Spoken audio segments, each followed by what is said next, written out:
Jan-Bert nom de la mort de Maradona.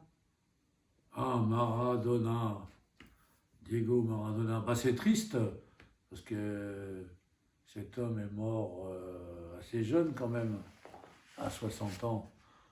Mais il est mort de tous ses excès, puisque c'était un homme hors du commun, donc très excessif et extrémiste dans son mode de vie totalement extravagant. On peut comprendre ça puisque c'était un gosse qui était né dans un bidonville à côté de Buenos Aires, dans la misère noire de ce milieu, dans les années 60. Et son père était un ouvrier dans le bâtiment, sa mère une femme de ménage. Et je crois que c'est là, vers l'âge de 10-12 ans qu'il a commencé à se faire remarquer comme enfant prodige, le gosse d'or du ballon rond. Et ensuite, je ne vais pas parler de sa carrière car c'est très connu il a été un, une star nationale en Argentine, mais aussi une star mondiale.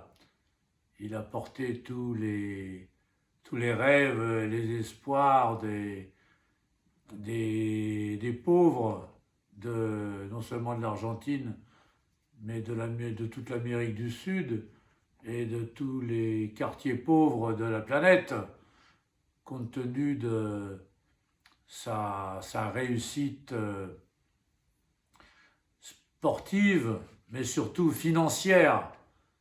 Euh, une réussite financière qui a débordé jusque dans des stratosphères de richesse par millions, dizaines de millions de dollars, hein, ce qui l'a conduit dans des dépenses totalement farfelues. Ça, c'est le problème de tout le système marchand capitaliste du monde occidental qui vit sans idéal. Et le pauvre gosse du bidonville de Buenos Aires s'est vu, par son talent sportif, effectif, il s'est vu grimper au sommet des montagnes. Euh, il s'est tellement rapproché du soleil qu'il a fini par se brûler les ailes. C'est le mythe d'Icare. Oui, oui. C'est-à-dire que dans le monde traditionnel, il est conseillé de devenir riche pour se donner des moyens les plus efficaces possibles afin de réaliser des œuvres au service non pas de l'individu, mais au service de sa communauté, de son peuple, pour pour s'améliorer soi-même et améliorer donc ses semblables. Alors dans la tradition, l'œuvre en elle-même n'est pas matérielle. Il s'agit de l'âme qu'il faut spiritualiser. Oui, mais ça peut passer par le matériel. Le matériel est un support qui peut servir effectivement à améliorer pendant son incarnation l'âme dans l'âme-esprit dans le corps humain. C'est pas de s'acheter des diamants. Alors comment expliquer que des gens lui vouent un véritable culte?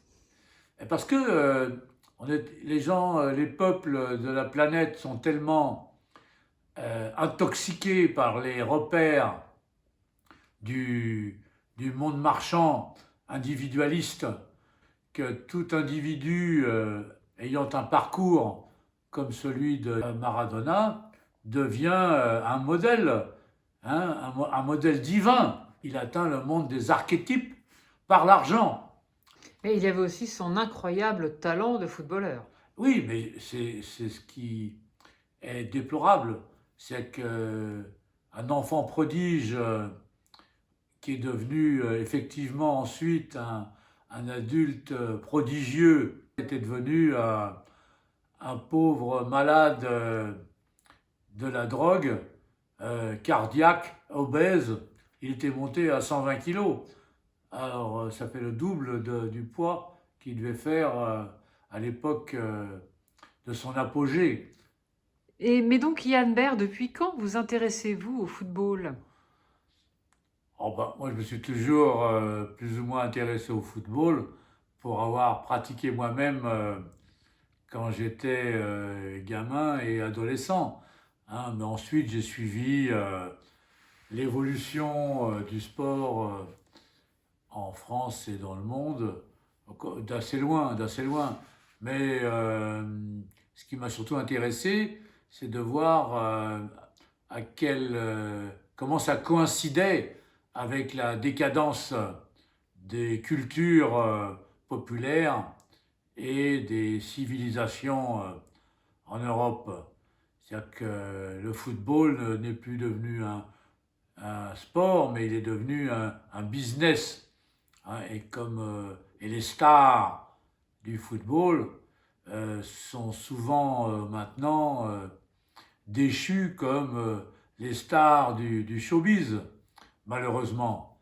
Hein, elles sont prises dans des systèmes financiers comme dans des pièges mortels, hein, par la drogue, l'alcool, une vie dissolue, etc. Ce sont des gens qui se font remarquer dans le monde bobo, des gens de gauche. Hein, Diego Maradona se disait de gauche, tout en étant milliardaire. Et il était ami de Fidel Castro. Il a soutenu aussi, et ça, c'est un bon point pour lui. Il a soutenu Hugo Chavez. Il était devenu un, un héros, un dieu national en Argentine, surtout quand il a participé à la victoire de l'Argentine sur l'Angleterre, et ainsi il avait vengé la défaite de l'Argentine dans la guerre des Malouines contre les Anglais. Il était contre Bolsonaro, bon, etc., etc. Bon, il s'est prononcé aussi pour soutenir les Palestiniens, je crois. Enfin, il était dans le courant qu'on appelle du politiquement correct, toute l'idéologie conformiste des stars internationales. Hein. Mais enfin, un grand champion, c'était un grand champion, mais il a malheureusement mal fini, quoi. Bon, moi, je me suis intéressé au football parce que j'ai eu l'occasion de rencontrer aussi des gens comme Raymond Domenech à Montparnasse. Nous étions voisins. J'ai aussi rencontré Lilian Thuram, dont j'avais fait le portrait.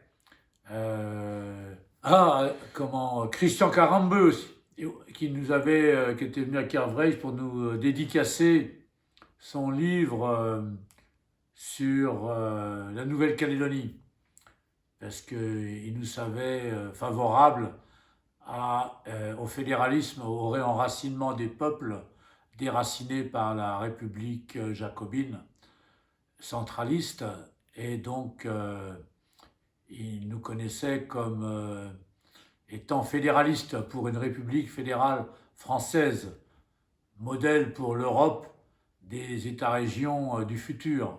Oui, puis j'ai participé aussi à des émissions de télévision il y a une trentaine d'années avec Christophe de Chavannes. C'était une émission qui s'appelait Ciel Montmardi. À l'époque, j'avais fait cette émission pour parler du hooliganisme. Le thème, c'était les hooligans du Paris Saint-Germain. Et donc, à cette occasion, j'avais rencontré Roland Courbis, Roger Zabel, et nous avions pas mal discuté du football comme une résurgence des jeux du stade, comme dans l'Antiquité, les tournois du Moyen-Âge, les jeux du cirque à Rome. Et moi je disais qu'en fait les gens ont toujours besoin de sacré. Hein, et cette hystérie pour la religion du football, aujourd'hui, correspond, à mon avis, à un manque de spiritualité, à un manque de préoccupation et de formation philosophique des citoyens. Pour ce qui concerne le football, la religion patriotique, là, c'est le nationalisme, Oui. La patrie sacrée. Effectivement, on peut constater que le sentiment d'appartenance à un peuple, hein, contre l'individualisme qui massifie la planète pour détruire toutes les cultures et les frontières, hein, au nom de l'antinationalisme fauteur de guerre, hein, provoque cette réaction du réenracinement du patriotisme à travers le football. Contre ce monde de décadence mondiale, hein, il est bon de défendre un réenracinement des peuples, la grande Europe européenne, des peuples, des États-régions. Les États-nations sont les États du déracinement cosmopolite, après avoir organisé des guerres mondiales qui ont poussé les Européens à s'exterminer entre eux. Ce qui ne nous empêche pas, à Kervreis, d'entrouvrir la porte à certains Africains qui veulent servir la cause de renaissance celtique bresonne. Ainsi, notre ami Ernest, d'origine sénégalaise, est un très bon militant bretonnant, puisqu'il passe même un doctorat de breton moderne à l'université de Rennes en ce moment. Et il met en valeur, comme contradiction interne, tout le mouvement de renaissance bretonne qui a pour but de reconstruire un État braise en France et plus tard en Europe. Petrawa menoj repazemon, lakad anol vretonet des arsoubrez reter betek gwalarm konok dainem grevut anei ganigide. Et nous le remercions. C'est un exemple à suivre pour de nombreux Bretons qui ne connaissent pas la langue de leur mouvement de renaissance enraciné dans celle de leurs ancêtres.